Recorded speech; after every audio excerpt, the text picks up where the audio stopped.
Loneliness, it's one of the most widespread problems, issues, whatever you want to call it, worldwide. More prevalent in the West because people are not so attached to their family in the same way that they are in the East.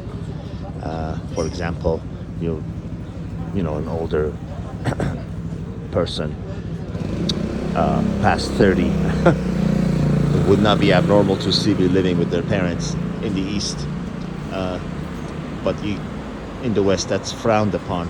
I remember my grandmother used to always tell me, get a wife so you won't be lonely, even though she was living separate from her original husband. And I'm sure she was aware that just because you get a wife, it doesn't mean that you're going to stay together. Worse, sometimes you can be lonely inside of a relationship.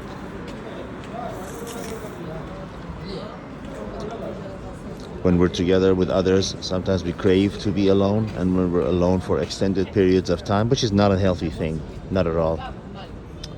It's been proven by so many different studies that we thrive when we are among our family and like-minded friends who understand us.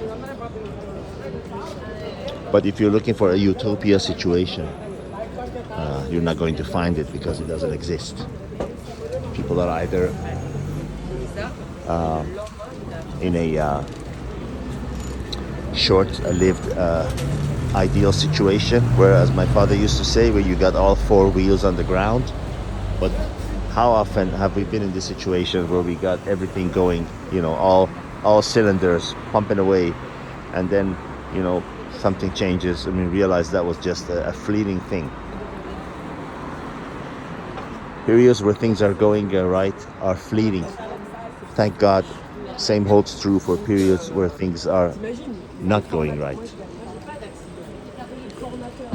But I wanted to talk about loneliness because it's something that hits all of us. It's something that resonates with everyone at some point in their life, with others at major amounts of times in their lives, which is not a healthy thing, but it's often something we have no control over. As we grow older, our world gets smaller. It's harder to form close friendships. And we become lonelier and lonelier.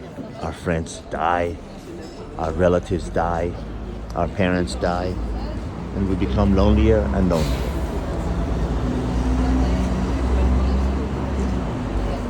And we get used to being lonely, and we get set in our ways, and we do things that others might think are crazy, but when you're lonely, there's no one around to criticize you.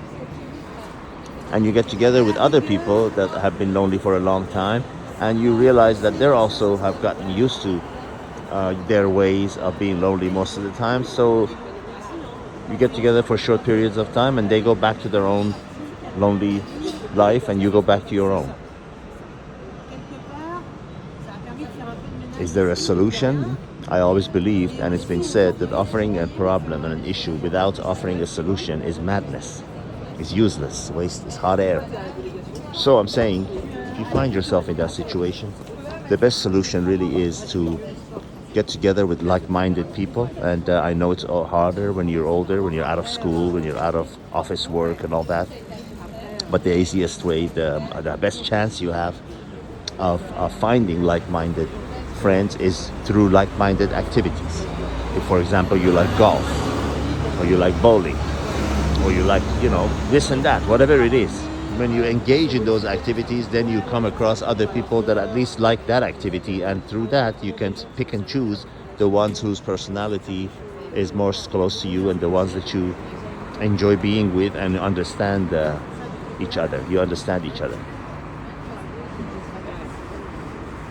That's all for this period, my friends. Signing out from Paris, France. All the best.